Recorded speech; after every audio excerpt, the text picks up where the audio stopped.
question whether Ghanaians should be paying for the impact, the inefficiencies of this debt on these businesses.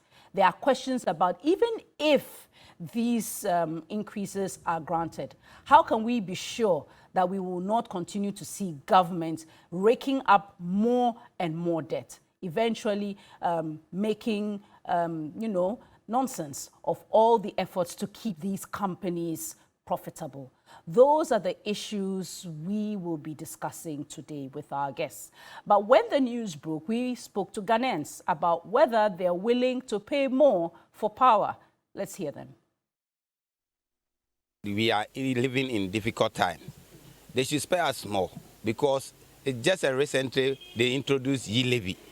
What is the use of the e-levy? They should use some of the e-levy money to subsidize that electricity ones. They should also think about we, the people living in this country. We are suffering too much. Yesterday, they started increase transport prices. It's too much. The light bill, we can't pay. How much more they are adding 7.5 to their bill? They can see how the country are suffering. Even today, this morning, I take cars we are quarrying because of the fare that they have increased. So they should exercise patience. They should not increase anything at all. The town is very, very, very, very hot. No money in the system. So we pray for the government to reduce things so that we'll be free small. So the one that we are paying right now, we are not saying top, and then they are adding more. So what are we going to do? There's nothing that we can do. So all we'll do is we just pay the government to just do something about it for us. So those were some Ghanaians telling us about the challenging economic times and the fact that they will not be able to afford to pay anything more for electricity. But let me just bring a little bit of data to you, because we know that there's a lot of debt that the companies are carrying. And for instance, if you talk about NEDCO, they supply 6 out of the 10 regions of Ghana.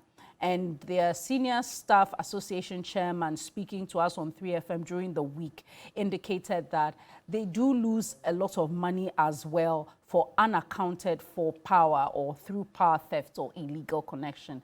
And he estimated that to be what, some 8.4 million Ghana cedis lost a month in the northern region, in Tamale metropolis to be specific. So that means it could even be more for the entire northern region. In the Upper West region, he talked about losses between 12 to 13% of the power that they distribute. And Sunyai is between 18 and 19%. In Techiman, it's more than 20%. In the Upper East region, for instance, they lose of the power they distribute some 20 to 23%. In Tamale, it's 45%, and that's considered really the highest of the threshold. The PURC's requirement is somewhere around 20% and below. But in terms of what you're seeing in a place like the northern region, is significantly higher. There are also issues of government debt. Now, we know that the government owes significant amounts of costs to the utility companies. Recently, there were reports of how some of the utility companies have not received their payments. So I'll give you some of that. Now, 6 state institutions owe the Electricity Company of Ghana a combined amount of 8 million Ghana cedis. And this was served in notices by the National Task Force of the Electricity Company of Ghana in April. Now, the Ghana Water Company is currently indebted to energy providers to the tune of 671.8 million, and that's even as of the end of June 2018. This is from the document they presented to the Public Utilities Regulatory Commission as part of its proposals for these tariff adjustments.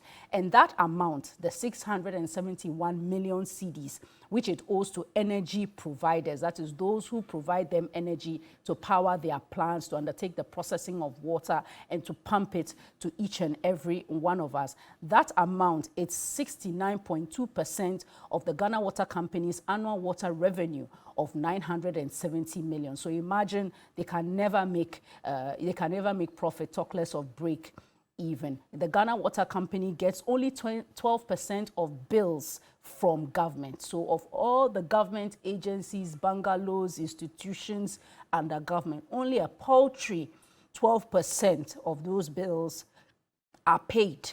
And so things are quite dire indeed. Government owes NEDCO 1.6 billion cedis. Out of that amount, some 75 million represents subsidies that government has not been able to pay. So there's a lot of debt that these utility companies are carrying. They're carrying it both for themselves and also on behalf of government. And then there are the loans that are contracted to develop infrastructure for the utilities. Let's hear from the civil society groups who were at a recent PURC and utility companies engagement in a bid to shed more light on the requests that they made and what it would be for. The cost of bringing this plant back far exceed the money we have used to fix that faulty lightning diverter. Let's go to the grid operators, Gridco, ECG, any of them can own up, but then it's not from the ordinary customer of the ECG or NEDCO. And so do we want to bear a huge cost when the system go down or want to support it? A little support would do, but not the kind of percentages they are mentioned, 78%, 140% and thereabouts. No, no, no. The decisions we are taking, some of them are necessary, but we can tweak them to be much more optimal to see which ones do we put on the scale of priorities for us to be able to address some of the problems. We are moving gas to Kumasi. We're going to pay for infrastructure costs. We're going to pay for additional capacity charge for moving our Mary. And then there will also be other technical work transmission. If you put all of that together and you look at Gridco's shopping list, the kind of infrastructure they need to build from Kumasi, Accra to Kumasi to be able to wheel power much more efficiently. The grid line from Takoradi to Kumasi, that also has to improve. If they invested in that improvement, it would be much, much minimal than moving this transmission generation infrastructure now. So those were some of the civil society organizations who were present at the PURC's engagement that they facilitated on behalf of the utility companies. Let me also bring you a view of the other companies in the value chain and what they are also requesting. Now, the Ghana National Petroleum Corporation is also putting a request forward, but theirs is a 57% request. We don't pay directly to them, but they are engaged in the gas production and gathering and gas management business. And so they are requesting some 57% upward adjustment for that. The Ghana National Gas Company is involved in gas processing and gas transmission. And so they are requesting a 98.8% upward adjustment.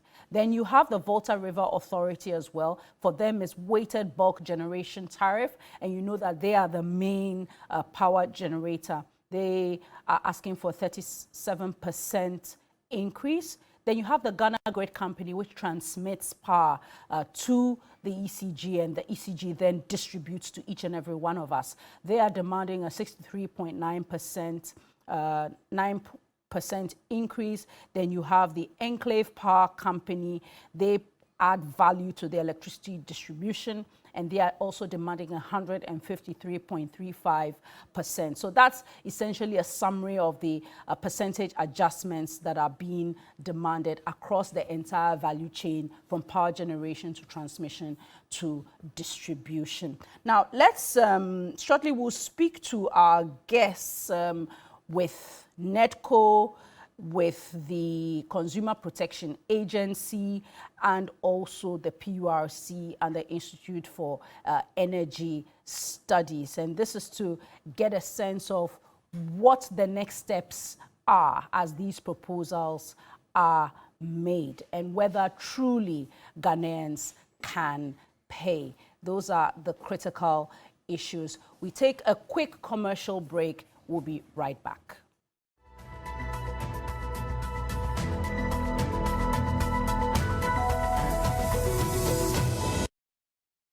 Thank you very much for joining us here on the Key Points. Just know that you can send us WhatsApp. You can also tweet at us here at TV3_Ghana, at 3FM 92.7, also at my handle at Beho Bampo. Let me welcome to the studio Kofi Kapito, who is the head of the Consumer Protection Agency. You're welcome. Thank you for joining us. Ifa, good morning. A good rainy day to you. Yes, the rains has kept a few of my guests behind, so we'll be bringing them on as and when they join us. But I've already set the premise for the conversation in terms of what the requests are, what are some of the bottlenecks like the theft of power and water, and also what government owes as well, and concerns about the inefficiencies being passed on. I guess the main fundamental question is, should Ghanaians pay a bit more for utilities? We should pay something, but not to the tune of 148 for electricity and 334. For water. I've never been. NEDCO is 232. Yes, 232. NEDCO probably even have a challenge, because even though they occupy the majority space of Ghana, their market space is only 10%. And even the 10%, most of their customers are Lifeline. So they are a little challenge. But ECG, I think, has a potential.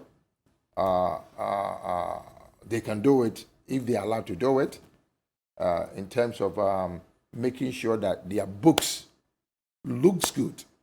This whole issue comes to the fact that their books are not looking good. Whose fault is that? 80% their fault. Really? Yeah. It's not government's fault? No, I mean, they are government company.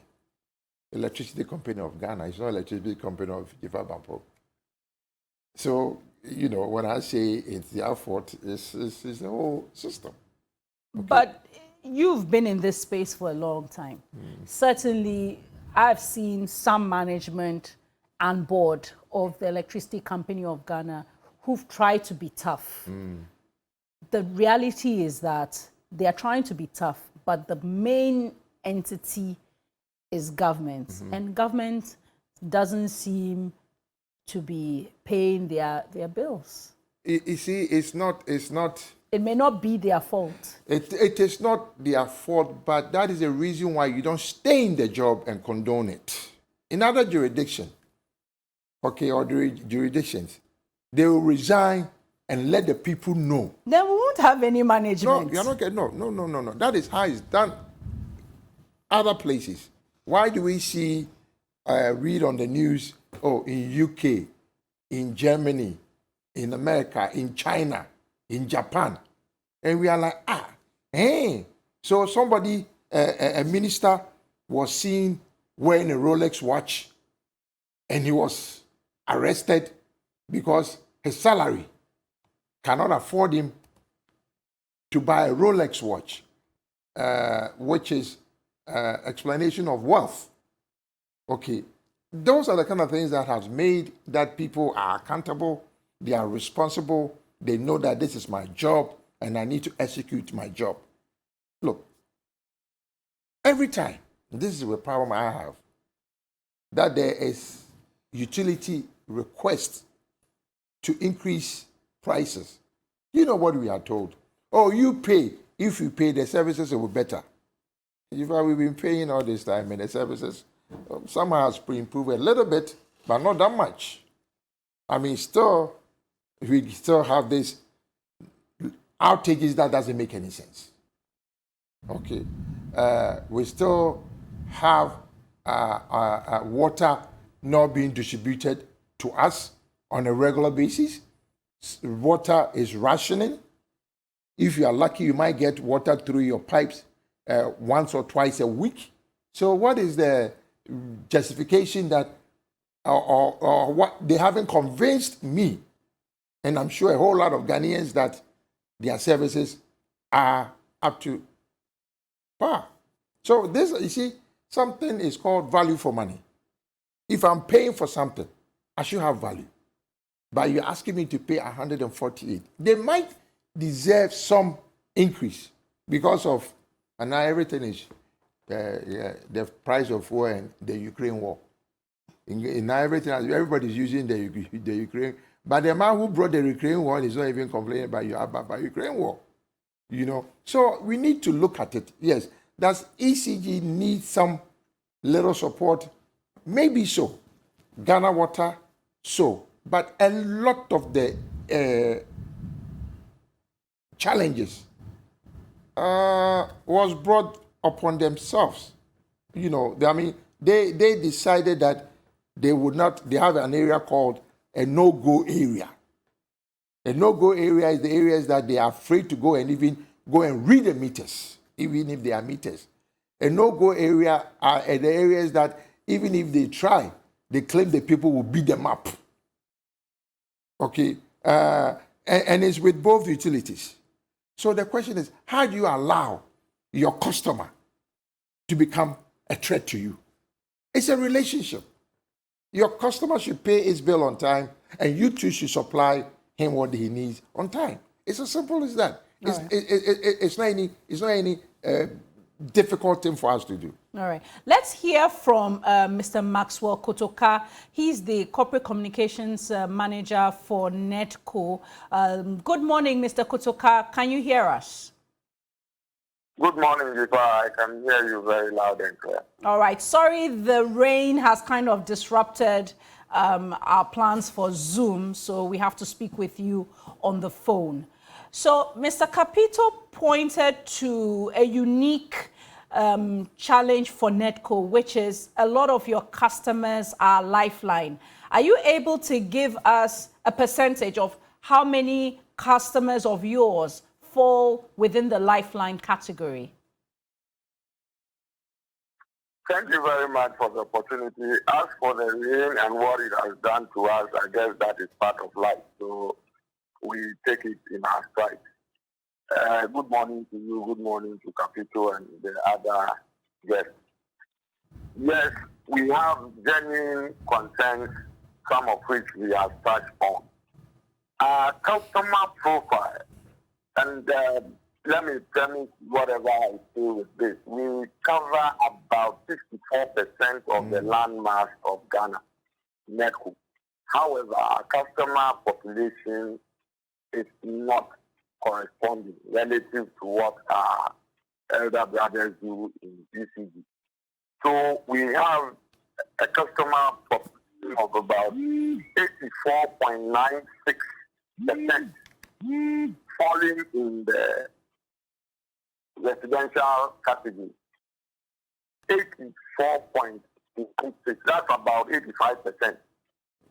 And they consume about 68% of the energy we provide and pay about 51%. They contribute about 51% by way of revenue to us. Now, in contrast, the non-residential constitute barely 15% in population, and 24% of the power we make available is consumed by them. And they pay as much as 38.94%. Then the SLT customers, this is where the need should actually have been. They are about 0.01% in population. They consume about 8.2% of what is available, and they pay as much as 9.6% by way of revenue. The kind of tariff structure we have is such that there is cross-subsidization, so the SLTs will cross-subsidize what the residential customers consume. Unfortunately, our situation is lopsided. You have, like I said, about 85% being residential, and about 46% of that are lifeliners. And for the lifeliner, for the average lifeliner, NETCO distributes power at a loss because the operational cost that goes into it is higher than what we are able to charge for it. And so that is to respond directly to that question. All right. I'm very happy for the data and the enlightenment you've given us. So essentially, you don't, recoup the majority of your investment because your clientele is of the Lifeline group and you don't have enough commercial customers. It's barely above 15%, and those are the entities that probably would give you more. Now, NETCO is asking for 234 percentage increase. I know that you may not get all of that. What would be a reasonable increase for you? Well, if you look carefully at our case, one of the reasons we are giving for calling for the increment is the inadequacy of the existing tariffs. And so if you push me to tell you what will be reasonable or what will be acceptable, we are only laying foundation for another excuse in the future. We have done the analysis, and as it stands, this is what will make us viable. It will help us overcome the challenges. And in that presentation too, we have made reference to a number of projects. I don't know, but I won't be. I will be surprised if we don't ask about our inefficiencies and our inadequacies. But we are accused of not doing A, B, C, and D. But to be able to do the A, B, C, and D, we need funding, we need resources. So it's like the chicken and egg conundrum. If we get this amount, it will take us far. But let me quickly correct this. We are asking for an upward review of the 31.530 Ghana pesos to 67.165. And by simple calculation, that is 213%. 213%. It's not 233. You may get the public agitated against that. All right. Okay. Now, in terms of this increase, there are concerns also about the debt the company carries. There's a view that a lot of the debt that you would carry are not necessarily because of your Lifeline consumers, and that the people who owe you is actually government. Government owes you more than $1 billion. There are subsidies of 75 million, which should have been paid but has not. So there is a question about these increases and their requests. Sorry, I didn't get the figure right. Can you please Yes. go through that? Yes. So I picked up information that NETCO is owed 1.06 billion, and out of the amount, 75 million represents subsidies government hasn't been able to pay. So there is a question of government owing you. Government is the reason why maybe these inefficiencies, lack of funds, and other issues are translating into these increases. Oh, okay. Thank you very much. Yes, that government owes us is not a secret and cannot be denied. But I must be quick to indicate that, yes, they owe 1 billion, but government has made some arrangements to settle at least 138 million as of December 2021. So it's not as if it is not doing anything at all about it. Going forward, we are in discussions with them, and there are plans. They have given us some assurances of paying again another chunk. Having said that, we also need to appreciate the fact that it is not as if this is the only reason we are asking for the increment. No, this is certainly not the only reason. It surely will be one of the reasons. It will count as one of the reasons. But we are not speaking what they have made some efforts in that direction. Again, they support us in other ways that make it very difficult to say that we should go after government and collect every person.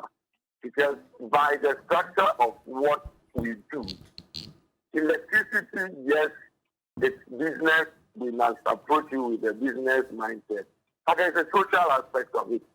And so where there are areas, ideally, we should have been able to project, plan, and move the facility or the service closer to our customers or fledgling areas. Unfortunately, for the same reason we are having this discussion, we are not able to expand ahead of the communities expanding. So they stepped in and through self-help electrification projects, they invest significantly and expand the network for us. That has its own pockets of challenges, but fact is that they also contribute to the expansion. Finally, Mr. Kotoka, how can you be sure that your clients can pay for these upward adjusted tariffs? You've indicated the profile. How can you be sure that they can actually pay if the tariffs are adjusted upwards? Well, there is a proverb in Akan which says, if you stop doing what you are doing now, you will find time. If you stop what you are doing now, you will find time. To which what it means is that if you put your heart to it, if you give it your best, you surely will be able to find a way. In other words, where there is a will, there is a way. It will be difficult, I agree. And I am a consumer myself, and so I know that it is difficult, but it is not impossible. And we must bear in mind that we are doing this not necessarily because we want to do it, but so as to sustain the business. And if you look at the cost, if we collapse and we are not able to distribute the power, is that an alternative? Is that a reality we want to consider? Obviously no. And so we want to give it our best now, do a little more than we are doing now, so as to ensure that the fortunes, the future, and the very existence of the company is not unduly jeopardized. All right, thank you very much. And that's Maxwell Kotoka. He's the Corporate Communications Manager for NETCO. So let me read some messages and then we'll come back to Mr. Kofi Kapito, who is with us in the studio. This message says, good morning, Jifa. Is it not ridiculous to hear of these intended increases when the utility companies continue to pay huge salaries, allowances and bonuses to their management at the expense of the ordinary Ghanaian? For example, a messenger, cleaner or security man in some of these institutions are paid higher than a first-degree holder in a ministry. Well, I don't have proof of that. But he says, I bet you, mark it on the wall, right after these increases, they will still demand for better salaries and start comparing us to what others earn in other countries. And that's from Kofi Saposi. This one from Romeo. He says, let the PURC know that I have not seen water flow from my taps at Ola, Cape Coast for months. Meanwhile, bills keep coming in. Do they think that it makes sense for me to continue to pay? And does this increase then make sense for the Ghana Water Company? When I call their office to complain, they tell me that the problem is the pressure and that the pressure is low and I live on a hill, hence my inability to get water. But they're able to climb the hill to bring me bills. That's from Romeo J. And a final one here from Anafin in Tamale. It says the ECG has no right to tell us government has failed to pay what it owes them and they want to transfer this to consumers. The losses came from government and not innocent citizens. The institution is not being fair to the plight of Ghanaians. Daniel from Sandema, the ECG, for the ECG, everything is increasing except the salary of workers. Today, it's clear that proper governance is not about sloganeering and economic theories. Ghana's economy is on its knees under the watch of the economic giants. Government needs to sit up. And this one from David in the Tema West constituency. The ordinary Ghanaian cannot be burdened with these astronomical utility hikes in addition to the payment of the obnoxious e-levy without any commensurate increase in salaries and wages. It will be prudent for the entities to deal with the commercial and technical losses they suffer and ensure that the state reimburses and pays monies owed them instead of approaching ordinary Ghanaians. Thank you very much for your messages. And I must indicate that we did invite the Ghana Water Company and the Electricity Company of Ghana to this program. They both indicated that they will not be available to join us, as well as the PURC. We are still trying to reach the PRO for the PURC, Mr. Simon Ali. So you've heard what the NEDCO official said. They really don't seem to have much of a choice. And I guess the narrative from the utilities is that they all don't seem to have a choice. What would be a better option? But the consumer have a choice? They don't have a choice, but do we have a choice? Look at the salaries of even the government workers. Nothing to write home about the average worker. I'm not talking about the CEOs and all those heads of departments. Look, when they did their presentation, all the utilities, none of them showed their accounts fully. That is, including their salaries. Why? All we are saying is, look, we understand things are difficult for everybody. You need something to improve the services. But don't come to us. He's talking about they can't go after government. Why can't they go after government? But they can come after us because we are the easiest persons, people they can come after. Government owes ECG. It is the duty of ECG, NEDCO, Ghana Water, Gridco to let government know that pay us so that we can do our job better. Some years back, this government, the utility companies had a wonderful agreement. It was called the clearing house. Okay. When they meet, okay, I owe VRO this much. ECG says I owe this person this much. Government says I've done this investment. So everybody will bring whatever amount that is owed them, and then they will settle it. Sure, it might be left with a little bit, but at least everybody got what they wanted. Because if government says I've invested and government owes me, use what you owe me to offset the investment that you've done for me. It's no longer there. Look, when you say, they say it's not so. But we all know, when we brought in a private revenue collector, PDS, data that is out there shows that revenue collection for ECG went up. The moment they left, it went down. Thank God there's a task force put in by our own ECG, which I support 110%, to collect revenue. That's the task force that went to disconnect Ghana Airport Company. And they indicate that about 6 government agencies owe them about 8 million Ghana cedis. No, Ghana Airport alone owes 49 million. Wow. 49 million. Ghana Airport alone. What about the other government agencies? We are in this country that a president, may his soul rest in peace, there were a late president, Atamels, ordered that every government building or institution should be fitted with prepaid. What has happened? Nothing has happened. But you and I, before you come home in the evening, they've put a prepaid on a pole across your house? Why can't they put the prepaid at the Ministry of Energy Jubilee House, just next door? Jubilee House should pay its bills. Jubilee House, because you know what? What is interesting? Every MMDs, every government institution, when they are preparing their budget, they include utilities. So if you are giving the utility, why aren't you using it to pay schools?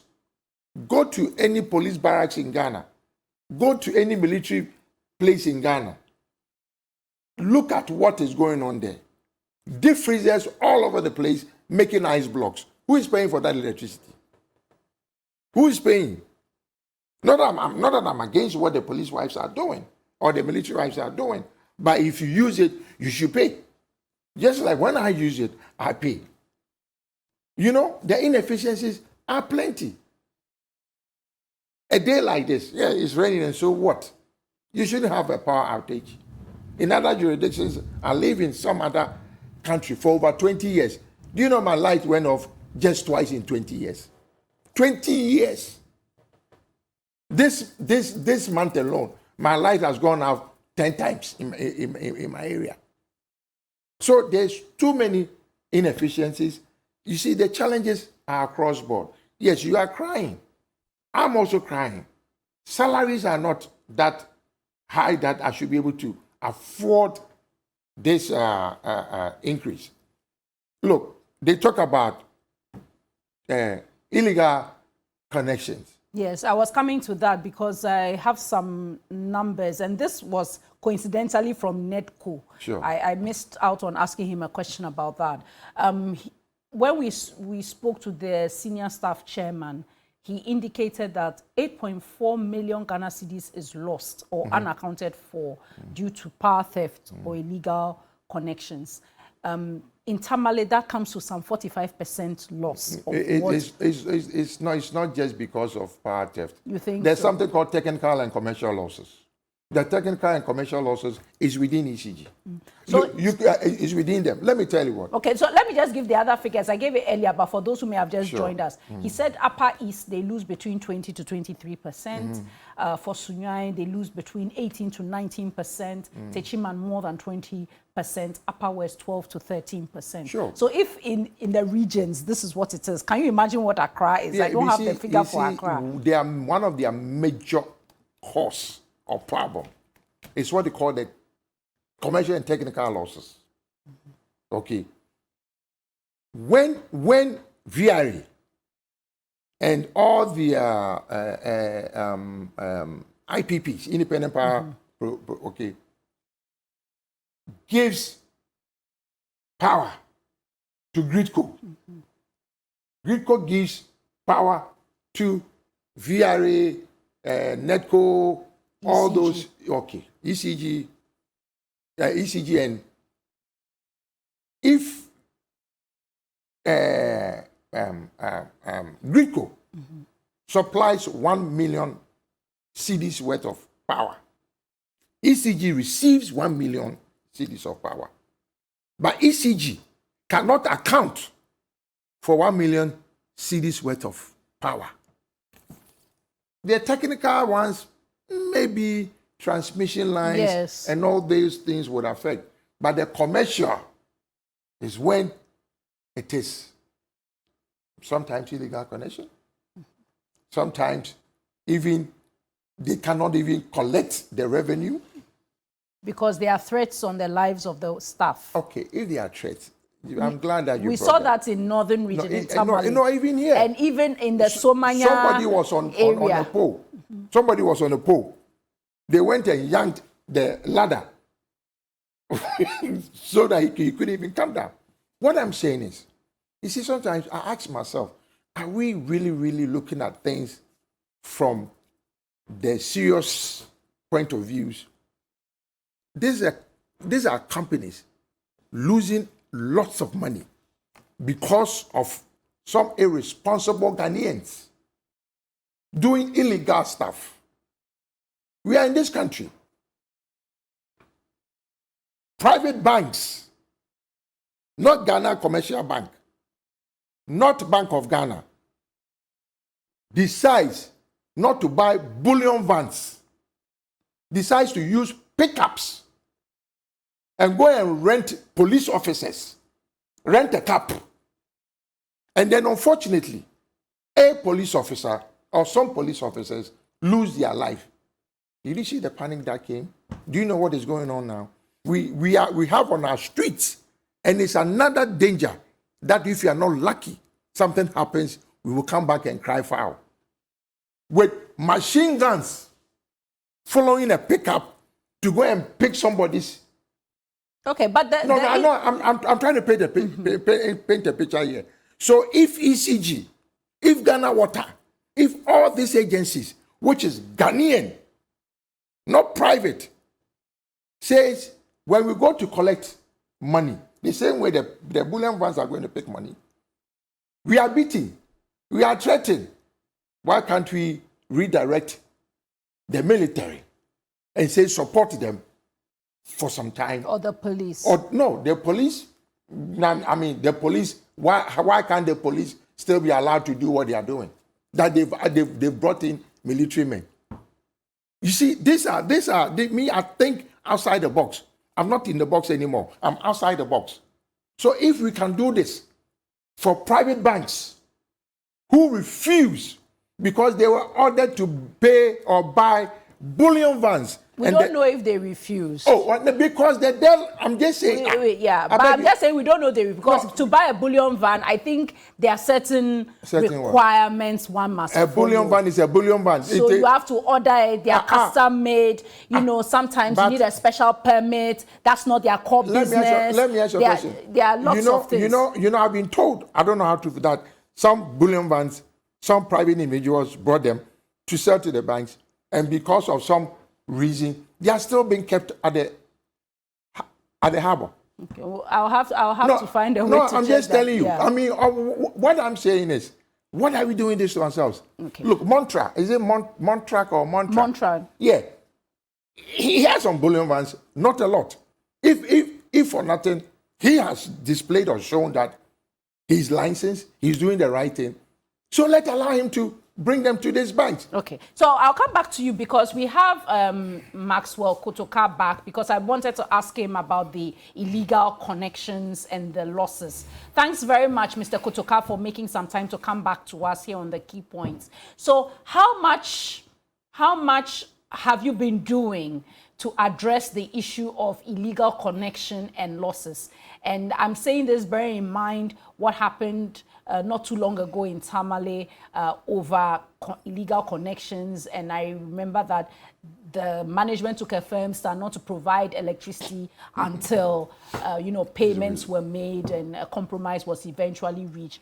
How are you dealing with this? Opportunity, it doesn't come often. So once I get this, let me clarify this. You displayed a wrong picture of mine earlier. I think that it borders on some wrong presentation or interpretation. I think this is me, so thank you. I apologize for that. I did alert the production team. I just didn't say it openly. Once you connected, that's fine, no problem. Yeah, the issue of losses, I've been following the discussion, and my elder brother, I think, is giving a certain analogy that is not particularly apt. It doesn't go on all fours with our situation. You see, with power distribution, it's very important to appreciate that the clientele are people we continue dealing with on a daily basis. They are people with whom we share the same community. We live with them. So, for the money collection by bullion van or machine gun, you collect and move away. And that is it. But your power is consistently and permanently in his house or in his facility. And you need to go there regularly to monitor, to check, and be sure. If you have to provide bills, you provide bills. So it's a continuous engagement with the customer. Of course, there are issues, there are instances like you cited in Koblimago, we had some brushes and stuff. But how can I tell you that power is there now? And once power is there, We will continue to engage with them. We will continue to visit the community. We will go there and fix faults or challenges. We will go there and give them views. So when you are handling an issue like that, we need to also bear in mind thereafter the situation after the incident. It's not just the incident. And so that is why we would always opt for engagement. We would always opt for negotiation so that it's a win-win for everybody and we can proceed to work in the ambience of peace and harmony. The military is not a sustainable option. We can use the military as the need arises, but it cannot be a daily affair. Because the military is not even as if the military too is at cost zero. It comes at a cost. And if you look at, I told you we cover 64% of the land mass of the country. If Tamale alone, which has about some 181,000 or thereabout prepaid meters alone, and you want to monitor this with the military, we will come to you with a higher operational cost, and it will be the same problem. Now, what we are doing about the tower theft is that we have upgraded to some more robust and more reliable meters that are less susceptible to manipulation. And you will notice that that is the bone of contention now. Some communities say they don't want it, But it's all been because of some wrong perceptions, some misconceptions here and there. By the kind grace of God, we've been able to engage to some level now where some communities are ready, willing, and prepared to take the meter. So that's a giant step forward. We are making progress in that direction. And it is our expectation that once they begin to see the positives of the meter in practical terms, things will be, and we will make some progress. I'm not saying that overnight we are going to overcome power theft, no. But it's a gradual process. And the fact is, the very important and significant thing I want us to note is that we are making some progress in that direction. It's not as if management has folded its arms in the air and in despair. Now, in terms of the losses, I know you've said that you cannot solve it overnight, but the numbers seem still quite staggering. Do you have a roadmap to determine how you're going to reduce this so that if you're losing 8 million a month in Tamale alone, how are you going to reduce that? Or if in the other regions you are making or you are losing your distribution of 20% and less, how are you going to reduce it further? Thank you very much. In our presentation, we indicated, in our presentation to PURC, we indicated what we call the Tamale project.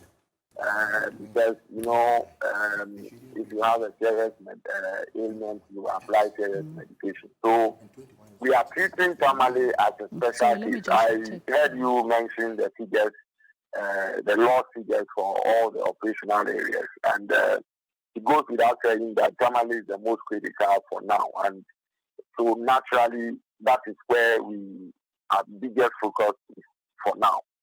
So we have brought in 87,000 meters of the kind I described earlier. And we are in the process of configuring them for installation. All things being equal, once we are able to install these, the numbers will drop significantly. And it's a continuous exercise, but it all boils down to the very discussion we're having now. These meters are pretty expensive, and it's all about money. So if we are able to get some right, we can bring in more, then we are able to push it down further.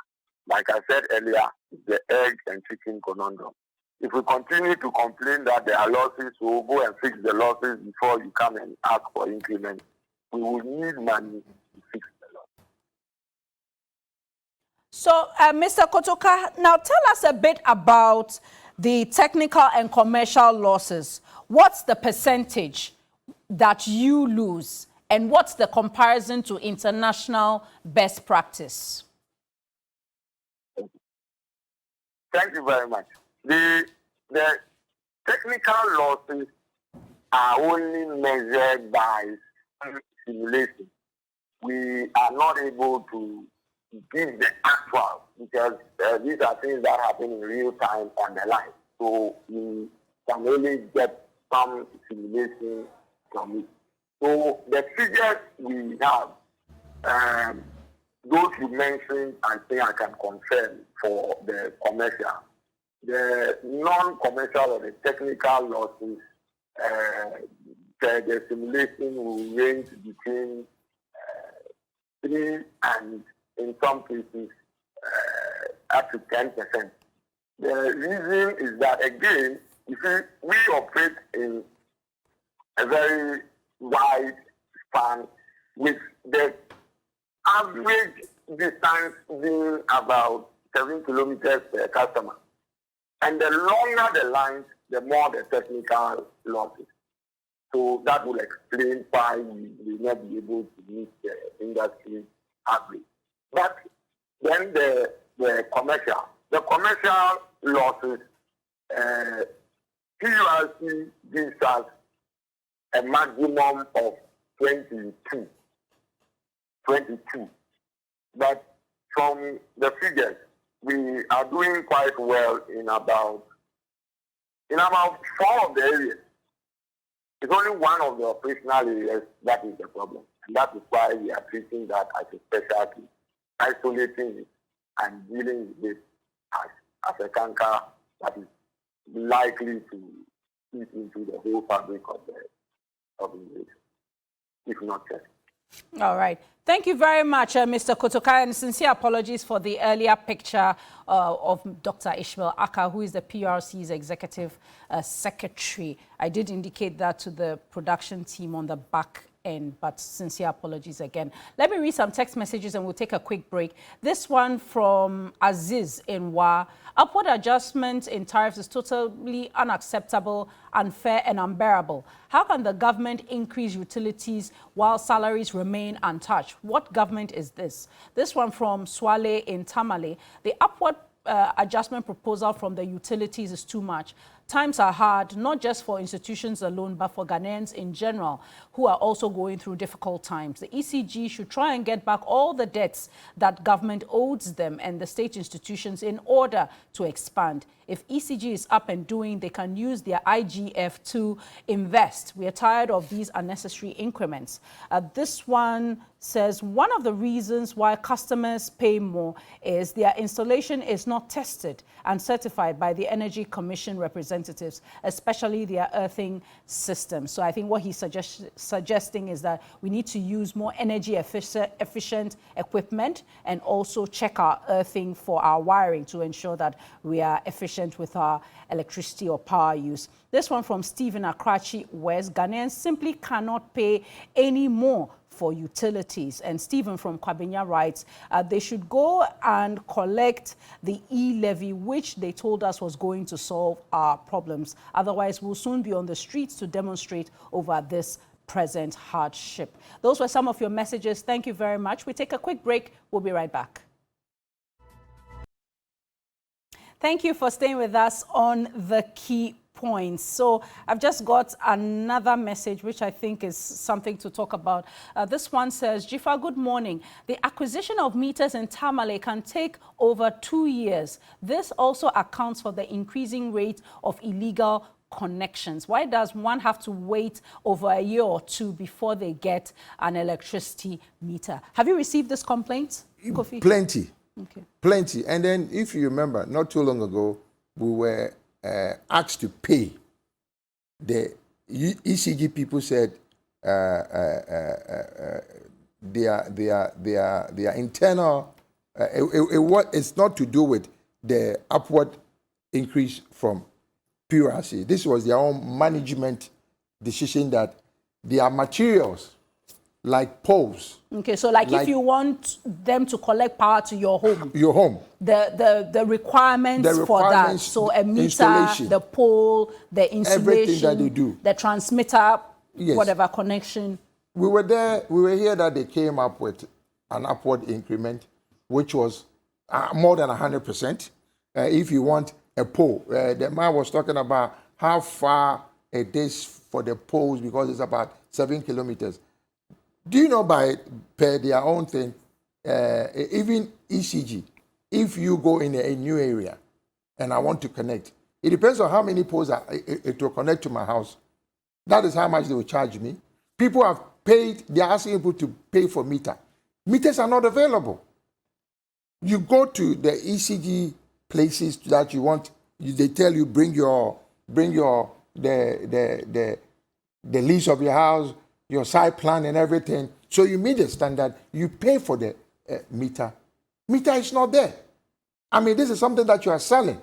You would expect that it will be available so that you're able to make money. I mean, we do these things to ourselves. Then you come to the consumer to come and tell the consumer that I've made all these things. Oops, now give me more money. One institution that, to me, should not even be looked at is Ghana Water.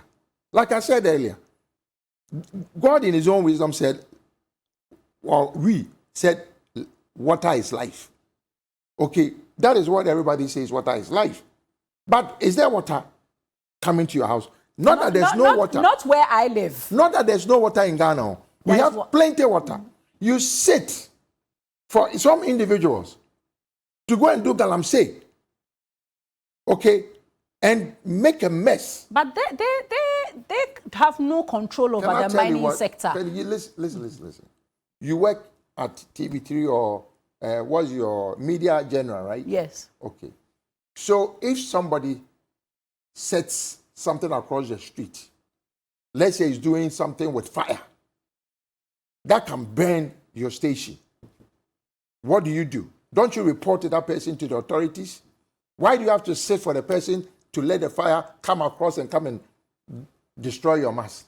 Then you come and complain to me. The question is, if there's water, Ghanaians will pay. If you go to Bong, we were there some years back to do some inspection ordered by PRC. And we were surprised because the Pong River or the Pong Lake, according to their own staff, you don't need much to treat the Pong River. But we allow the Pong River to go back into the sea without even directing it to be used. We have too many inefficiencies in Ghana with the utility agencies. Okay, look, so other people are doing treated sewage for other things. Treated. We have pure, clean water. I live in Accra. But we want all these investors. So that's where the utility companies complain. And I heard Dr. Clifford Brymer speak about 3-4 weeks ago when the whole issue of what SOEs are, loss-making state-owned enterprises and how much they are paid and what they give us. One of the things he did say is that the under-recoveries have been ongoing for years. Under-recovery from where? How you get him under-recovery from where? You don't believe... No, I'm just saying that there's not. I'm just saying from where? From the collections, the payments, who collects? The monies they are owed. Am I the one who's supposed to collect? Look, I'll tell you a story. We went to, when PDS was coming, MIDA put a team together. We went to Uganda and India to see how it worked over there. When we got to Uganda, their finance director told us a story that he's a typical East African man. My brother is from Ghana. Let me tell you this story. In Uganda, you know this electricity company called UEME. Do you know? Now I've told them, because I give money to every ministry to pay electricity, to pay water, but because they use it to buy business class, they use it to do workshop, they don't pay for utility. So now I've told UEME, if they owe, take the light. When we came back, ECG tried to disconnect. Unfortunately, they targeted the wrong people. They went and targeted polytechnics. As usual, we always want the easy ones. Instead of going to disconnect, as ECG went to disconnect Ghana Airport not too long ago. And then we said, hey, our children. So ECG quickly called back into their shop The question is, we know the right thing to do. If somebody, like us, that's why I say I support the tax force. We all should support them. If somebody is doing an illegality, somebody is not paying his bills, okay, you and I, like I said, in an instant, our light will go off because it's prepaid. Okay, so we're wrapping up on this conversation shortly. July is the timeline for the announcement of the tariff. No, it's the proposal. We haven't even looked at it yet. What they brought is a proposal. They shouldn't convince anybody. So you don't think that the discussions about the proposals and an agreement can be The discussions are now going to start. We went for the first thing During at the Alisa. week, yeah. Yes, we will go back again. We will send our proposals. It wasn't just us. There are a lot of stakeholders who, believe me, apart from the utilities, none of Ghanaians who are either individuals or stakeholders agreed with them. So the PRC needs to listen to both sides and then find an amicable way of making sure that they will get something. Let me be frank. They will get something, but not to the tune that they are asking for. Okay, let me read some of the messages from our Facebook page, which are quite interesting. This one says, in Damango, the regional capital of Savannah, you will pay an amount of 900 cedis before you get a meter. We are even ready to pay, but the meters are just simply not available. This one from Yao Safo says, I've applied for a meter for the past 8 months and I'm told there is no meter. What do you expect people to do with things like this? More messages. This one's from Simon, said, Mr. Capito, you guys did a demonstration in previous years. You said you pay tax for them to fix the country. But if they can't fix it, why do they run for office? Now, your angle seems to have changed. Has your angle changed? Which angle is he talking about? And then when he's talking about you guys, yes, let's assume that... Demonstrations happened previously. Now we are not seeing any demonstrations. But I beg you, what is he doing? Isn't he a Ghanaian? Can't he go and demonstrate? I demonstrate because I believed in a certain thing at a certain point. Are you getting my point? Mm-hmm. And this guy, he's been doing this. I want him to call me directly. you know the gentleman. No, he's been sending messages all over the place. You see, people like this are the ones that will go and steal electricity.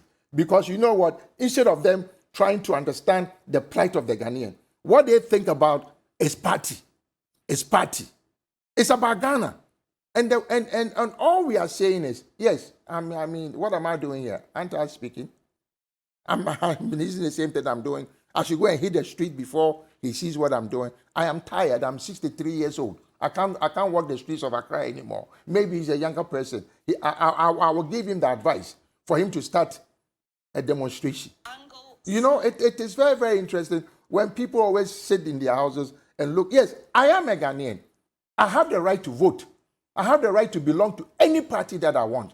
You cannot tell me which party to support, which party not to support. But when it comes to Ghana, it is my obligation to support Ghana. So should Ghanaians demonstrate against these higher tariffs? You know, Jifa, I wish we Ghanaians would be bold as our neighbors, Nigeria. Not too long ago, remember when the fuel prices went up in Nigeria? It didn't take a party to organize. It took Nigerians to hit the street. Unfortunately, in our Ghana, if I've done demonstration before, as he rightfully put it. But for some strange reason, because somewhere along the line, there will be some known party people in there, it becomes a party demonstration. I did Occupy Ghana. I was part of it. Okay, the boys who actually did or started it are not the ones who even took the fee. I knew them. They came to my office. The seed money for water, I gave it to them. Guess what? Fix the country. What has happened? We find the political people or the party people hijacking it. So when the government is in power, the government will accuse you that you are for the opposition party. Like I said, I'm a Ghanaian. Nobody can make me not to vote for a party that I believe in. I'm a capitalist. I lived in America for 20 years. I believe in property-owning democracy. And what I always ask the people who talk about the social democrats, don't you want to own your own house? Don't you want to buy your own car? Don't you like air conditioning? A friend of mine who I knew talks about socialism. One day I went to a friend's house and he bring the cognac. And I said, a socialist like you want to drink a cognac?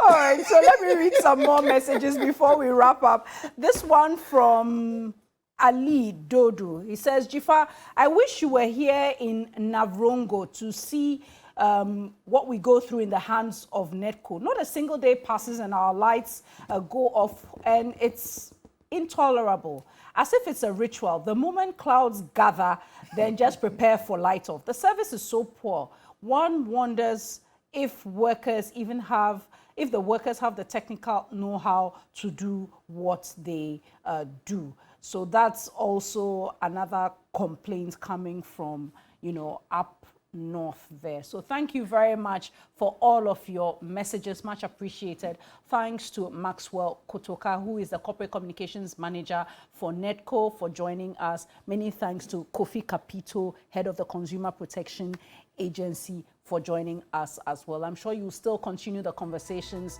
as we look ahead to when these upward adjustments will come. We take a quick commercial break and then we'll be back with our second segment because, as many of you know, inflation figures for the month of April have gone up by 4 percentage points. What does this mean? What about government's emergency financial measures to safeguard the economy? Why aren't we seeing the impact of those yet? All that after this break.